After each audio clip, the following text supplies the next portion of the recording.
Donc, on est ravis, vraiment, on vous remercie d'être là. On est vraiment ravis de vous accueillir. Et puis, on va entrer dans la gratitude ensemble par ce premier enseignement sur la puissance de la gratitude. Donc, vous avez des carnets, ou soit des carnets papier, soit vous avez reçu donc, ce carnet-là ou le carnet à imprimer. Et je me rapproche de notre micro.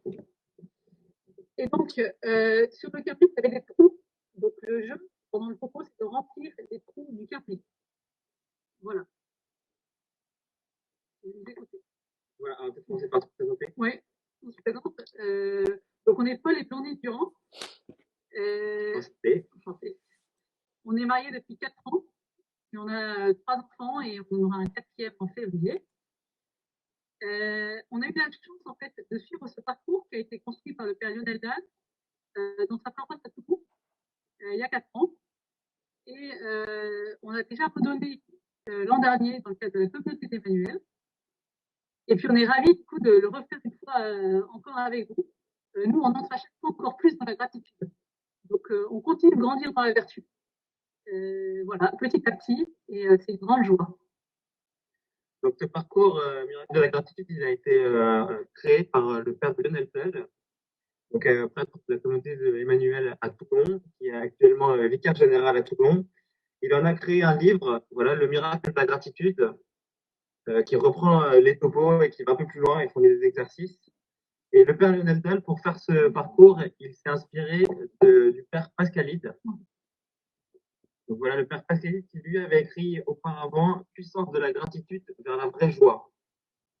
Et c'est un livre sur lequel on va beaucoup se baser, puisque dedans il y a énormément d'expériences et d'éléments scientifiques qui viennent prouver les bienfaits de la gratitude dont on va vous parler aujourd'hui.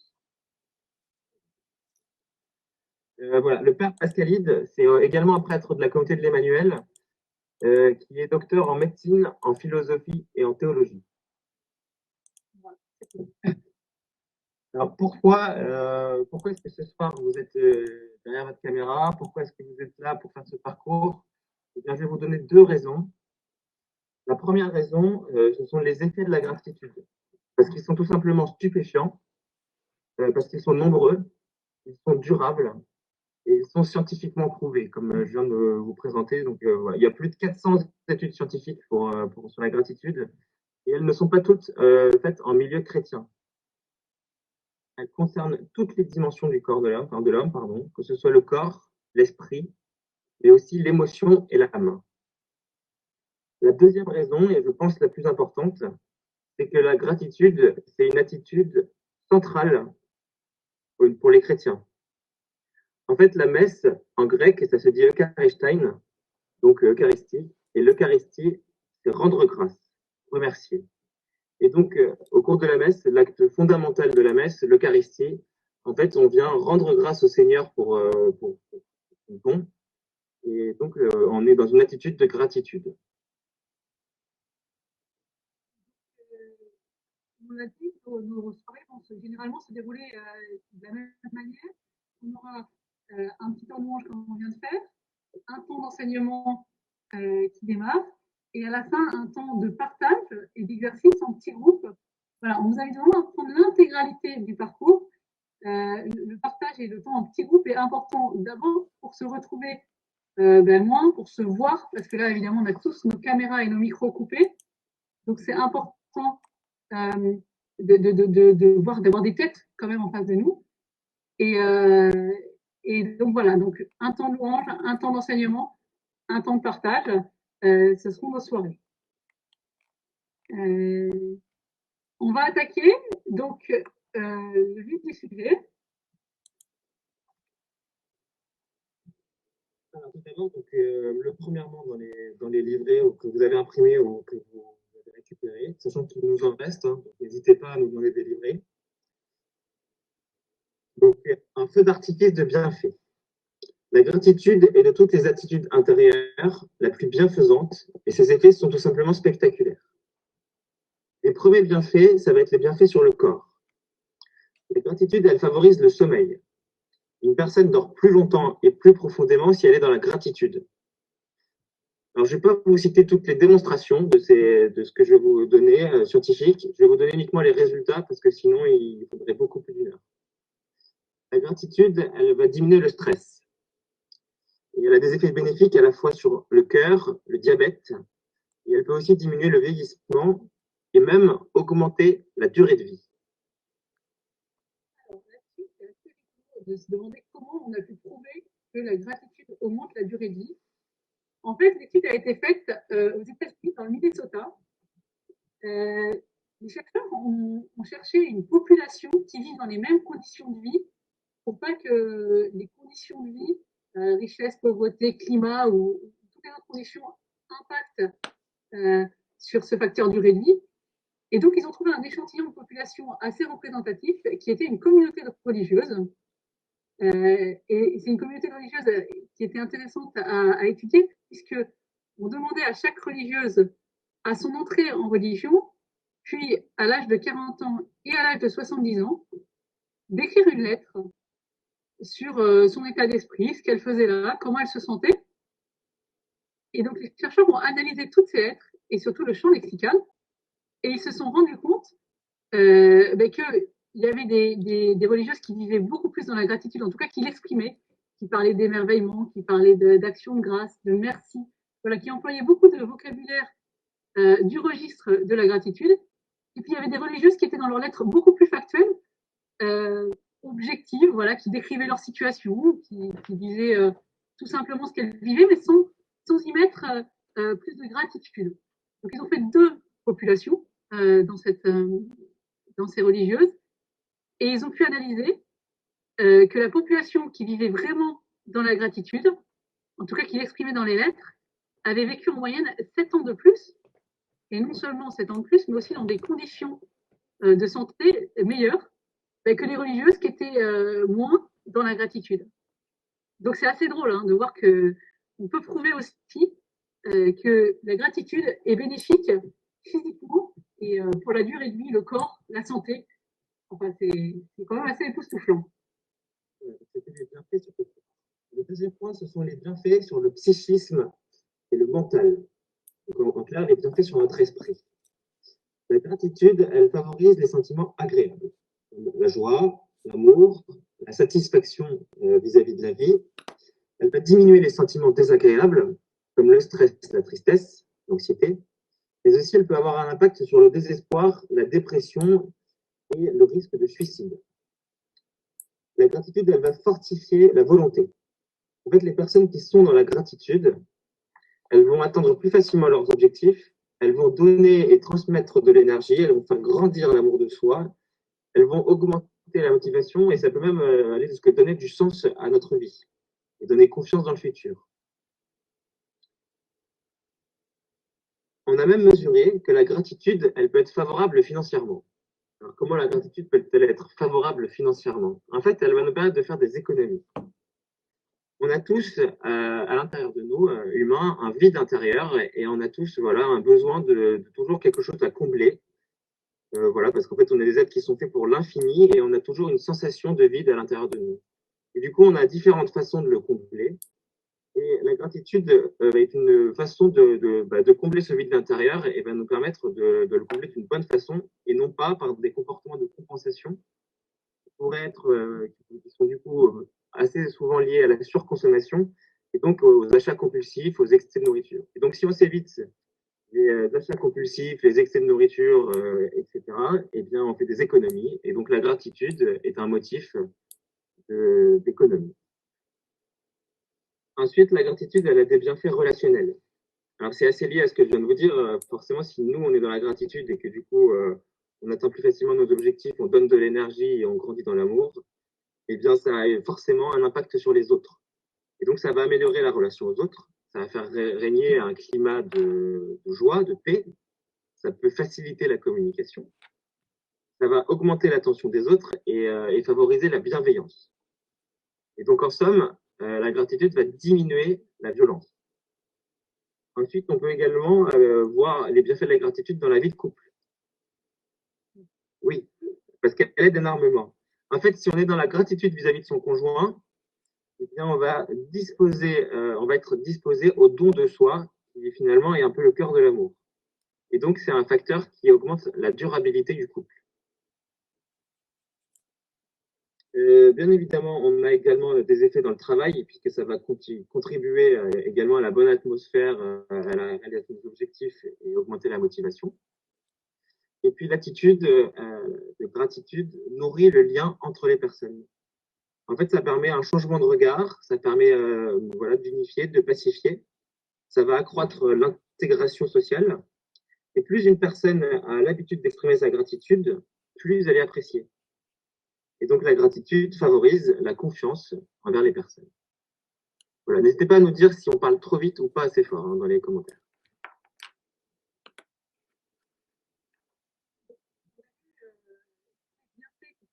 Sur le corps, l'esprit, les affaires relationnelles. Notre dernière catégorie nous amène à notre relation à Dieu. Donc, il y a aussi des multiples bienfaits, évidemment, dans la gratitude sur notre relation à Dieu. Donc, on l'a vu dans l'introduction, hein, la gratitude, c'est au cœur de notre vie chrétienne, tout simplement parce que l'Eucharistie, qui est le cœur de la foi, c'est déjà l'action de grâce. On a aussi saint Thomas d'Aquin qui nous explique la vision chrétienne comme un exitus et un reditus. Donc l'exitus, c'est tout est sorti de Dieu, tout vient de Dieu, et le reditus, c'est tout retourne vers Dieu. Donc Dieu a tout créé, et nous, les créatures, nous sommes faits pour lui rendre, selon notre nature, lui rendre grâce.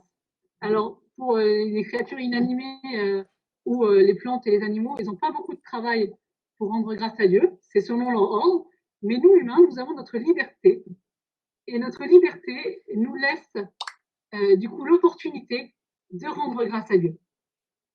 Donc on a aussi Philon d'Alexandrie, vous avez le texte dans votre livret, qui nous dit l'œuvre la plus propre à Dieu, c'est de répandre ses bienfaits, et la plus propre à la création, c'est de se répandre en action de grâce, donc Eucharistie, puisqu'elle ne peut offrir en échange rien de plus que cela. Lui rendre grâce, employons-nous à cela sans cesse et en tout lieu. Donc c'est notre rôle. Dans les bienfaits sur la relation à Dieu, on a le deuxième bienfait, ce qu'on appelle la cascade du don, c'est que la gratitude nous rend meilleurs, donc plus sains.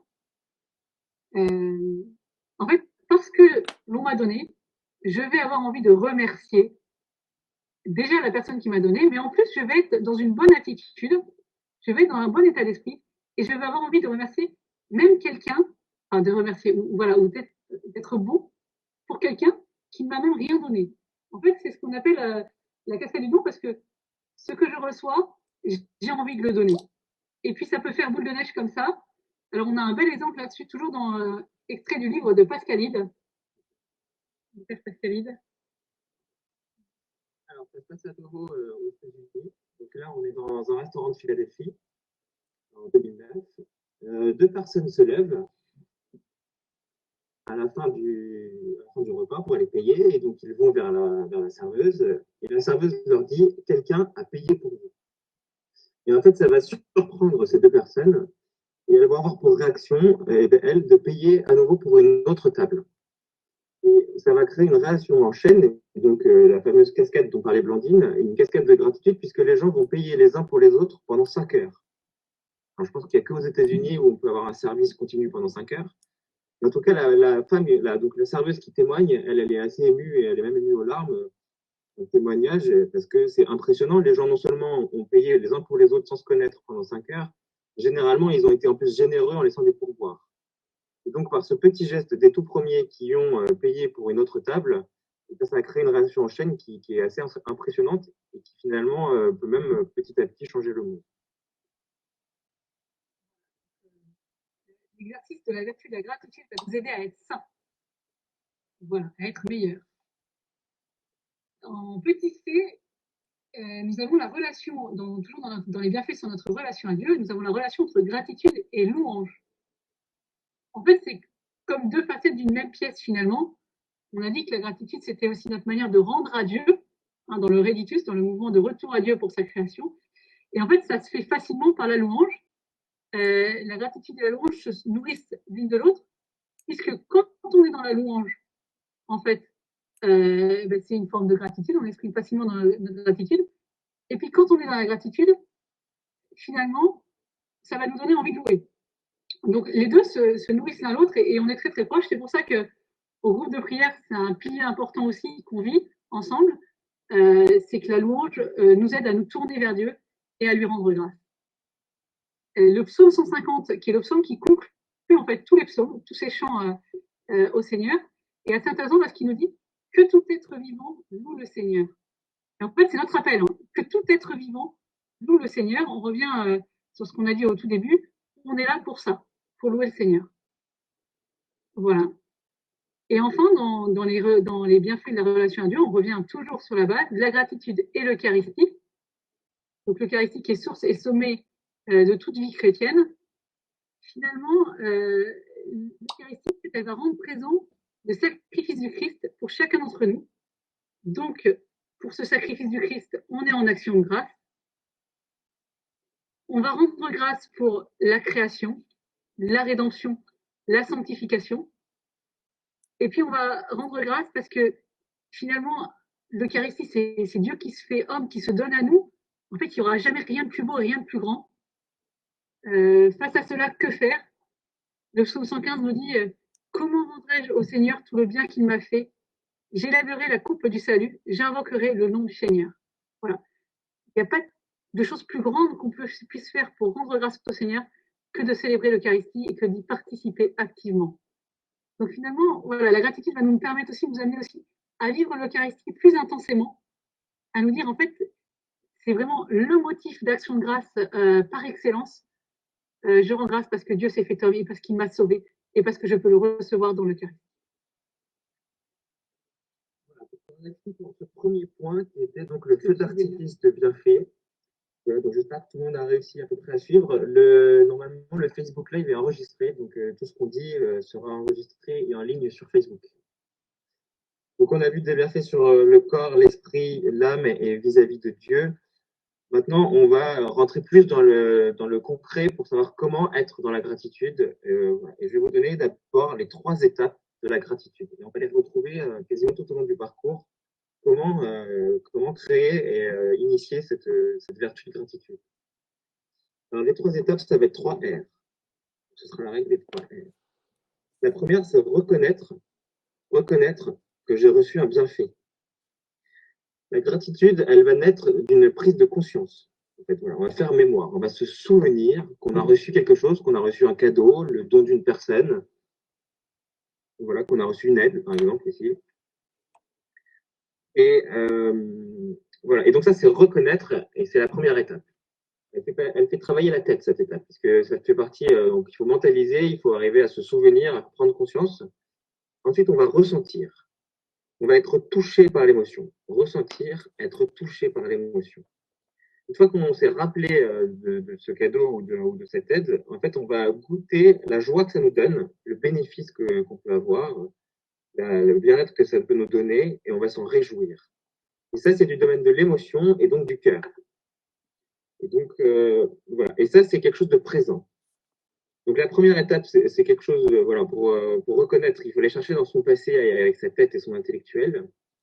Dans la deuxième étape, il faut ressentir, donc autant à l'instant présent, goûter de la joie de ce cadeau et donc être dans l'affectif et dans l'émotivité. Et dans la troisième étape, on va remercier pour le bienfait. Et donc, on va être là, pour le coup, poussé intérieurement à agir. Et donc, ça va faire appel à notre volonté et donc à notre main. On va essayer de ralentir. Donc voilà, donc remercier pour le bienfait. Et donc ça, je disais, ça fait appel à la volonté et donc à la main. Et donc on voit bien que la gratitude à travers ces 3 étapes, elle fait appel à l'intellect, à l'émotion et à la volonté, qui sont un peu les 3 pôles d'une personne. Alors chacun d'entre nous a une appétence pour plus l'une ou l'autre. Et certains sont très intellectuels, d'autres sont des grands émotifs. Certains sont dans l'agir et il faut faire et dans la volonté permanente. Là, la gratitude, elle a cette vertu de faire un équilibre entre les 3 à la fois reconnaître, puis ressentir, puis remercier dans le passé, dans le présent et dans l'avenir. Et donc, pour la tête, le cœur et la tableau de synthèse que vous avez.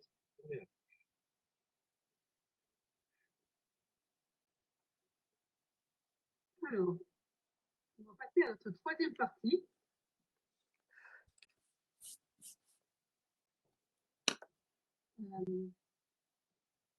Donc, répéter sans cesse des petits exercices.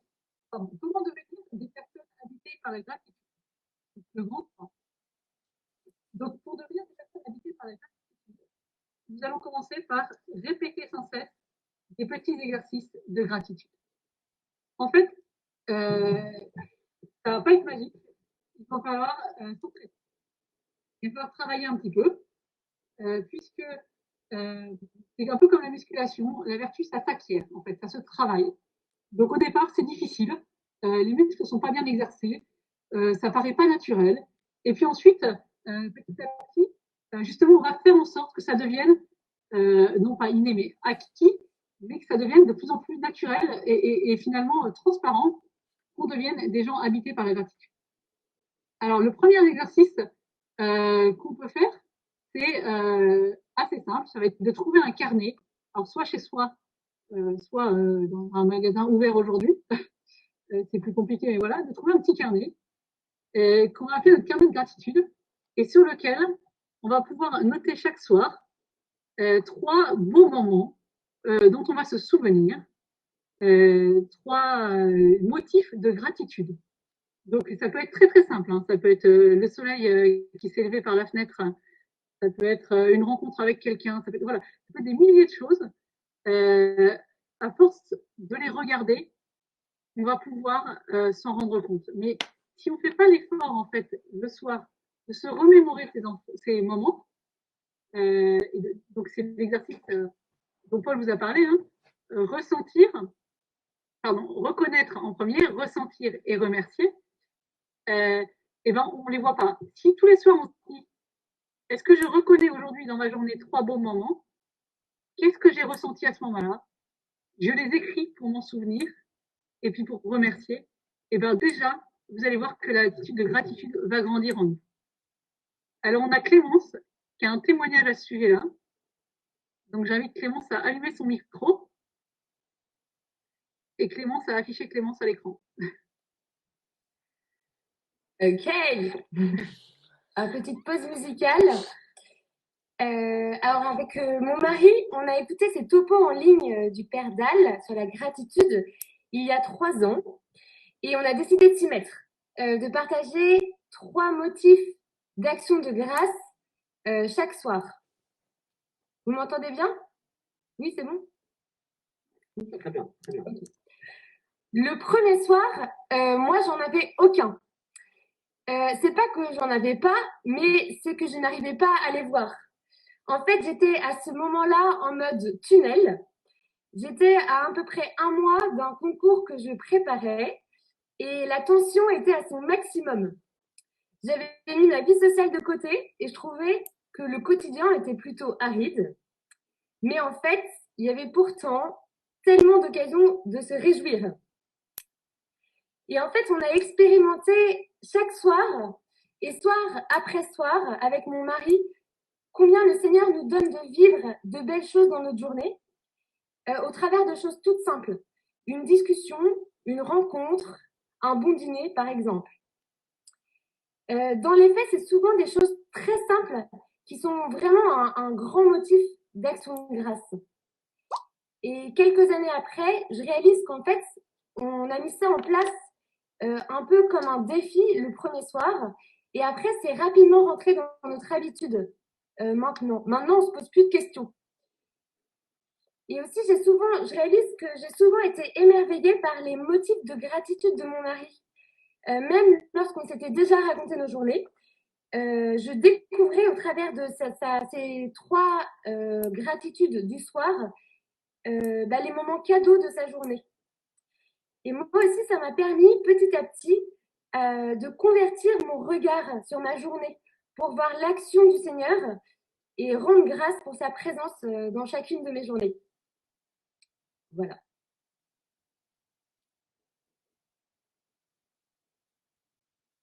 Gloire à Dieu. Merci Clémence. Donc vous voyez, en fait, c'est pas compliqué, hein. Le premier exercice est quand même tout simple. Et pourtant, déjà, il transforme notre cœur. Alors, ouais, non, on peut le faire, c'est un exercice qu'on peut faire en couple, donc comme Jean-Eudes et Clémence, ou c'est un exercice qu'on peut faire aussi avec une amie, avec quelqu'un de notre groupe de partage, C'est avec quelque sa chose sœur. que vous pouvez faire avec une autre personne des groupes de partage ou avec une connaissance, un ami ou n'importe qui. Et vous n'êtes pas obligé de le faire quotidiennement, ça peut être fait une fois par semaine. C'est à vous de fixer la façon. Et donc, la petite question qu'il faut se poser, par exemple, c'est qu'est-ce qui a été magique dans ma journée aujourd'hui? Et évidemment, on a aussi des personnes qui sont plus seules. Rien que de le noter donc dans son carnet de gratitude, c'est déjà ça l'exercice. Hein. Et puis de remercier le Seigneur, de remercier pour ces trois belles choses, et ben c'est déjà ça qui nous fait rentrer dans la gratitude. Le partage, c'est un plus, voilà, mais reconnaître, euh, c'est déjà la première étape. Alors, là, vous a dit que pour trouver la gratitude, il fallait travailler, il fallait répéter, un peu comme un muscle. Eh bien, nous ne sommes pas seuls, parce qu'en fait, la gratitude, ça va être une œuvre de coopération entre la grâce de Dieu et mes efforts. Et là, on est voilà, entre la grâce de Dieu et mes efforts, on rentre dans un domaine un peu plus théologique. Et donc, on s'est dit que pour vous présenter ça, on allait faire appel au Père Lionel Dalle. Donc, on va vous présenter un petit moment du premier topo du Père Lionel Dalle, quand nous, on l'a vu à Toulon, et qui nous explique notamment le primat de la grâce.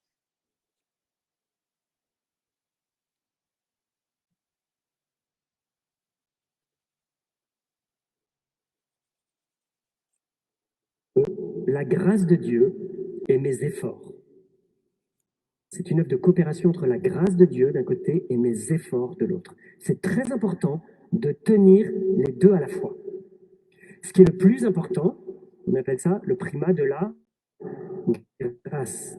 C'est vraiment la grâce de Dieu. C'est ça l'aspect le plus déterminant. Se transformer pour devenir une personne habitée par la gratitude va donc nécessiter d'accueillir la grâce de Dieu et en même temps de faire des efforts. Ces efforts qu'on va faire, c'est déjà une œuvre de la grâce de Dieu. Vous voyez, il y a une parole dans Saint Paul qui dit Dieu agit pour produire en nous le vouloir et le faire. Le fait d'être venu ce soir, c'est déjà l'Esprit Saint qui vous a poussé, sans que vous, peut-être, vous vous en rendiez compte.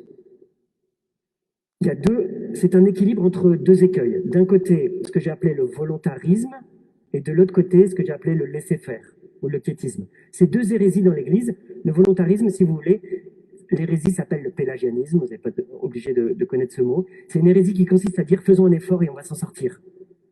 Si je fais vraiment un grand effort, je vais m'en sortir. En fait, la vérité, c'est qu'on ne va pas s'en sortir. C'est par la grâce de Dieu qu'on va s'en sortir. L'autre hérésie, c'est de dire oui, ben Dieu, je prie et Dieu va tout faire. Alors, il y a une phrase de saint Augustin qui est très claire et qui dit Dieu qui t'a créé sans toi ne va pas te sauver sans toi. Dieu qui t'a créé sans toi ne va pas te sauver sans toi. C'est vrai qu'on ne s'est pas créé nous-mêmes. On a reçu la vie d'un autre. Donc ça, c'est un cadeau que Dieu nous a fait. Maintenant, pour le salut et pour avancer dans la vie, Dieu veut qu'on coopère à sa grâce par nos petits efforts. Et donc c'est là où notre volonté intervient. Alors, c'est comme, j'ai dit, c'est comme un équilibre. En fait, l'idée, c'est pas d'être à moitié dans la grâce et l'autre moitié dans les efforts, c'est de faire les deux à fond. D'être à fond dans la grâce de Dieu et à fond dans nos petits efforts. Il y a une phrase de Saint Augustin, de Saint Ignace, qui dit ça très clairement. Agis comme si tout dépendait de toi.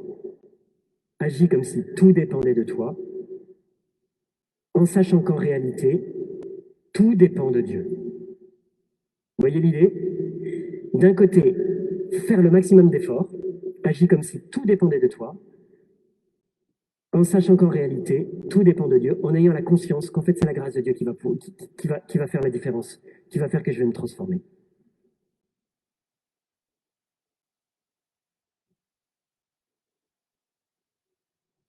Voilà. On remercie le Père Lionel de nous aider à rentrer dans cet équilibre entre nature et grâce. Voilà, alors pour finir cet enseignement, on va vous présenter 3 attitudes essentielles, toujours pour se travailler, et donc plutôt pour la partie effort, sur la vertu de gratitude. La première attitude, c'est regarder la lumière et pas les ténèbres. Voilà, regarder la lumière et pas les ténèbres. Alors, je vais vous montrer quelque chose. J'aimerais qu'en commentaire, vous me dites ce que vous voyez. N'hésitez pas à commenter. Une feuille On peut travailler pour voir blanche. si vous me suivez un petit peu. Pour l'instant, il n'y a personne qui suit.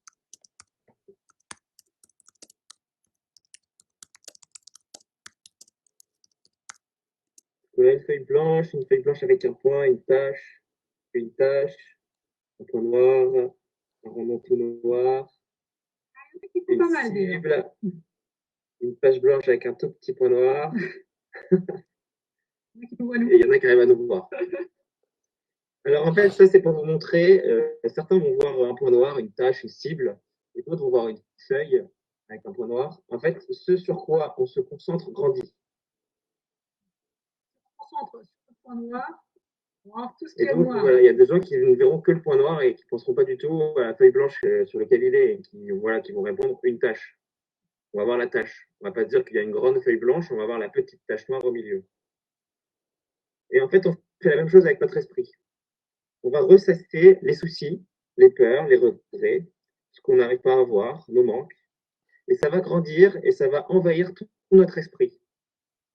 Alors qu'au contraire, si on se concentre sur les bonnes choses, voilà, si on ouvre les yeux sur les belles choses de notre quotidien, sur les signes que Dieu fait pour moi aujourd'hui, sur les grâces qu'il me donne, sur les motifs d'action de grâce et qu'on les met dans notre cœur, à ce moment-là, on est dans un état intérieur de gratitude.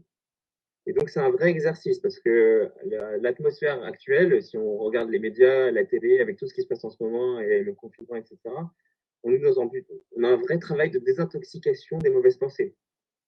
Parce qu'en fait, on est assez accro aux mauvaises pensées et naturellement, eh bien, on pense plutôt à ce qui ne va pas et à tout ce qui va de travers plutôt que de se focaliser et d'arriver à voir ce qui se passe de bien. Et donc, le travail, voilà. Alors, c'est pas de l'optimisme. Parce que l'optimisme, c'est plutôt un état d'esprit. Là, on est vraiment dans un travail, dans une volonté, dans un choix. C'est nous qui voulons nous focaliser sur les belles choses et donc, voilà, travailler sur les signes de Dieu et faire grandir notre vertu d'espérance. Et donc, dans notre vie, on a les deux, on a des parts d'ombre et des parties lumineuses, et donc c'est à nous de focaliser sur cette partie lumineuse. Et donc, Jésus nous l'a dit, il nous a dit, vous êtes la lumière du monde, que votre lumière brille devant les hommes, alors voyant ce que vous faites de bien, ils rendront gloire à votre Père qui est aux cieux. Voilà, ils rendront gloire. On est à nouveau dans la gratitude quand on est dans la lumière du monde. Voilà, c'est dans Matthieu au chapitre 5, versets 14 à 16. Et donc, je pense qu'en vraiment ce temps de confinement, avec tout ce qui se passe et tout ce qui s'est passé ces derniers jours, il y a un vrai travail pour arriver à sortir de toutes ces difficultés et à se focaliser sur les grâces que Dieu nous donne chaque jour. Tout à l'heure, dans notre sortie quotidienne du confinement, et ben, on se disait, en fait, qu'est-ce qu'on a de la chance qu'il fasse beau, parce que si en plus on était confiné et qu'il faisait pas beau, ce serait dur. Mais alors là, avec un grand soleil, c'est une grande joie. Voilà, ça c'est regarder la lumière. On aurait pu le regarder dans l'autre sens en se disant, et en plus il fait beau et on peut pas sortir. Voilà, c'est vraiment, voilà, vous voyez, une manière de regarder le monde. En fait, c'est génial qu'il fasse beau. C'est une grâce. Enfin, on est à Brest, hein, j'aurais pas dit ça si on était ailleurs. Mais, voilà, il fait beau, gloire à Dieu, quoi. D'accord. Pour la référence, je redonne la référence. Donc, la référence, c'est Matthieu 5, 14 à 16. Vous l'avez dans les livrets, dans les PDF. La deuxième partie, la deuxième attitude qu'on peut essayer d'exercer, c'est faire mémoire de l'œuvre de Dieu dans notre vie. Donc Paul l'a dit, en fait, on retient plus facilement, malheureusement, les moments difficiles, les souffrances. Et pourtant, il y a plein de belles choses dans notre vie. Jésus apparaît moyen dans ses apparitions à Marguerite Marie. La première chose dont il s'est plaint, c'est l'ingratitude. Donc, le contraire de la gratitude. Il lui dit, voilà ce cœur qui a tant aimé les hommes, qu'il n'a rien épargné jusqu'à s'épuiser et se consommer pour leur témoigner son amour. Et pour reconnaissance, je ne reçois de la plupart que des ingratitudes, par leurs irrévérences et leurs sacrilèges, et par les froideurs et les mépris qu'ils ont pour moi dans ce sacrement d'amour qu'est l'Eucharistie. Donc, c'est étonnant de se dire qu'en fait, Jésus, il aurait pu lui dire plein de choses à Marguerite Marie, et en fait, non, il lui demande d'être dans la gratitude et d'inviter les gens à être dans la gratitude. En fait, il ne faut pas sous-estimer ce que Jésus a fait pour moi. Et donc là, on va vous inviter à un deuxième exercice qui est de reconnaître dans ma vie, dans tout mon passé, tout ce que Jésus a fait pour moi. Alors, déjà, on va essayer de noter, on le fera tout à l'heure, en fait, c'est un exercice qu'on fera tout à l'heure pendant le petit groupe, de trouver 15 belles choses dans ma vie que le Seigneur m'a données. Et pour certains, ce sera très facile, pour d'autres, ce sera très difficile au début, mais tout le monde y arrivera et ce sera de plus en plus simple. Oui. Donc voilà, c'est un deuxième exercice qui peut permettre de rentrer dans la gratitude envers le Seigneur. Cet exercice peut aussi être accompagné d'un autre exercice. Alors, vous en avez plein votre livret des exercices. C'est pour ça qu'on a 15 jours entre deux séances. C'est pour s'entraîner. Et un autre exercice qui est de faire son propre psaume 135. Alors, que nous dit le psaume 135? Rendez grâce au Seigneur, il est bon, éternel est son amour. Rendez grâce au Dieu des dieux, éternel est son amour. Rendez grâce au Seigneur des seigneurs, éternel est son amour. Lui seul a fait de grandes merveilles, éternel est son amour, car éternel est son amour. Donc, éternel est son amour, rendons-lui grâce pour les merveilles. On peut aussi essayer donc d'écrire, nous aussi, sous forme de chants, de poèmes, voilà. Je rends grâce au Seigneur pour la vie qu'il m'a donnée, car éternel est son amour. Je rends grâce au Seigneur pour la famille qu'il m'a donnée, car éternel est son amour. Je rends grâce au Seigneur pour le travail qu'il m'a donné, pour les amis qu'il m'a donnés. Voilà. Essayez d'écrire comme ça une espèce de litanie d'action de grâce pour le Seigneur. D'abord, ça fera vraiment plaisir au cœur du Seigneur, qui se dira, ben, voilà, mes enfants me rendent cette gratitude. Ils sont dans ce pourquoi je les ai créés, dans, dans leur pleine liberté d'être humain.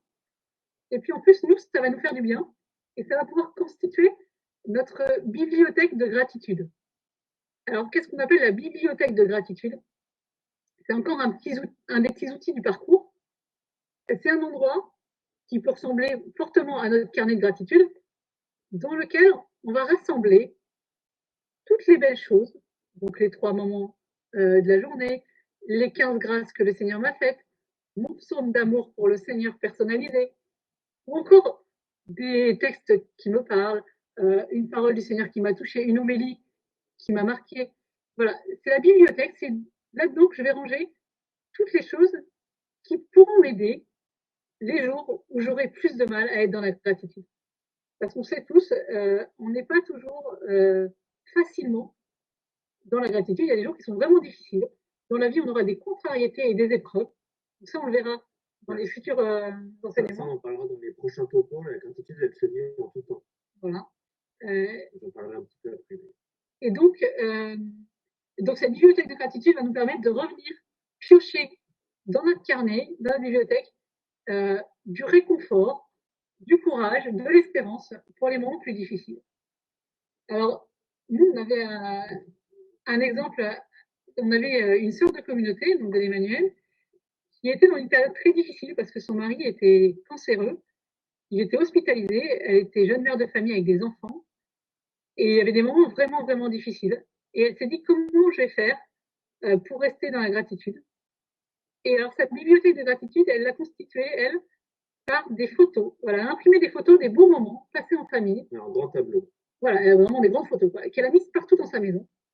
Et ça lui permettait, voilà, dès qu'elle avait un coup dur, hop, elle levait la tête dans sa cuisine, hop, elle voyait l'anniversaire d'un enfant, elle levait la tête dans son salon, elle voyait les dernières vacances, elle levait la tête dans la salle de bain, elle voyait le sourire de son mari, et voilà, et ça l'a conforté vraiment dans la gratitude par cette manière. Voilà, elle a dit c'est ma bibliothèque et elle l'a fait partout dans sa maison.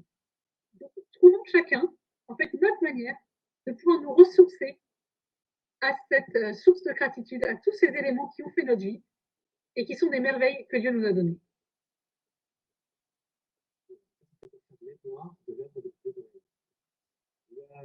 troisième et la dernière attitude que je vous propose, c'est d'embrasser l'instant présent. Embrasser l'instant présent. En fait, il faut accueillir l'instant présent comme un cadeau. Et c'est une attitude qui va nous permettre de vivre la gratitude à tout instant. En fait, ce que je vis maintenant est parfait pour moi maintenant.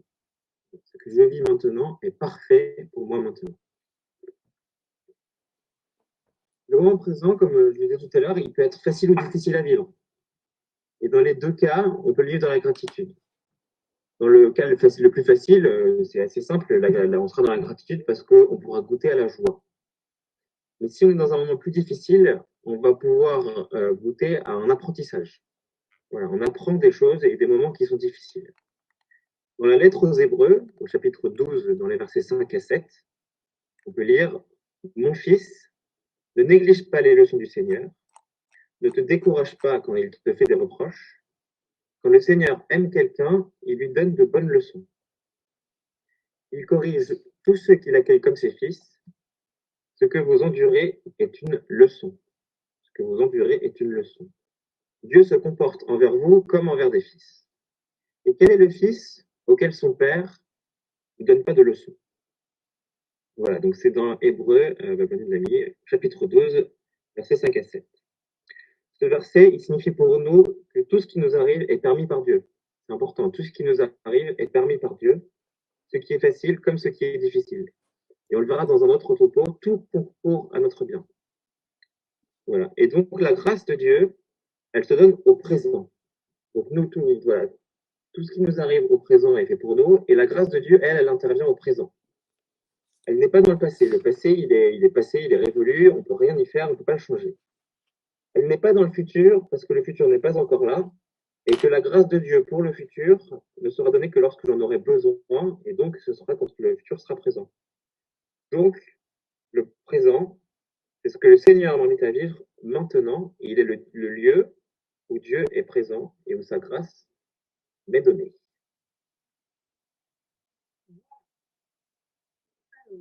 On a fini pour la partie enseignement. J'espère qu'on ne vous a pas trop perdu, que ça s'est bien passé. Alors, on a un gros défaut tous les deux, c'est qu'on parle très très vite. Donc, on essaye de faire l'effort de parler moins vite, mais Voilà. c'est très très difficile. Il faut vraiment pas hésiter à nous le dire. Voilà, on va essayer de faire de mieux en mieux. Donc, on arrive à notre troisième partie après la louange et l'enseignement de soirée, où vous allez être invités chacun dans vos groupes de partage. Donc, normalement, si tout s'est bien passé, mais il y a certainement des bugs et on va les gérer, vous avez chacun été contacté par un responsable qui vous a donné un lien vers une réunion soit Skype, soit Zoom, où vous serez plus que 6-8 et où vous allez pouvoir partager deux choses. Donc, qu'est-ce qui m'a marqué dans ce topo? Qu'est-ce que je retiens? Un petit point, rapidement. Et puis, après, faire l'exercice dont on vous a parlé, c'est reconnaître 15 moments merveilleux dans ma vie. Alors, peut-être que dans le groupe de partage, on ne va pas en retrouver 15, mais au moins, ce sera l'occasion d'en partager un ou deux, voilà, aux 6-8 personnes qui sont avec vous. Pouvoir partager ça, ça nous fait grandir les uns les autres, en fait. Clémence a dit dans son témoignage, en entendant les actions de grâce de son mari, et ben, ça la faisait grandir elle. Et c'est aussi le principe du groupe de partage. En voyant tout ce que le Seigneur fait dans la vie de chacun, et ben, en fait, ça nous fait nous émerveiller. Et c'est encore une action de grâce en plus, finalement. Super beau quand même ce que le Seigneur fait pour tous ses frères qui sont autour de moi. Voilà. Donc, surtout, j'espère que personne ne s'est senti perdu. Ça peut être difficile pour certains. On l'a dit au début, on n'est pas tous dans le même état d'esprit. Voilà. Il y a certains qui sont un peu plus loin de la foi peut-être, certains qui sont un peu plus dans la tristesse, dans la pénombre, et peut-être qu'on peut aussi se refuser de vivre dans la gratitude. Se dire, en fait, moi j'ai un passé qui est pas simple, j'ai une histoire compliquée, j'ai fait des choses que je me reproche moi-même, et ben en fait le Seigneur vous dit, vous êtes à la bonne place. Ne vous préoccupez pas de ça, la gratitude est bien faite pour vous, vous pouvez le vivre avec nous aujourd'hui et c'est votre place. Voilà, laissez-vous habiter.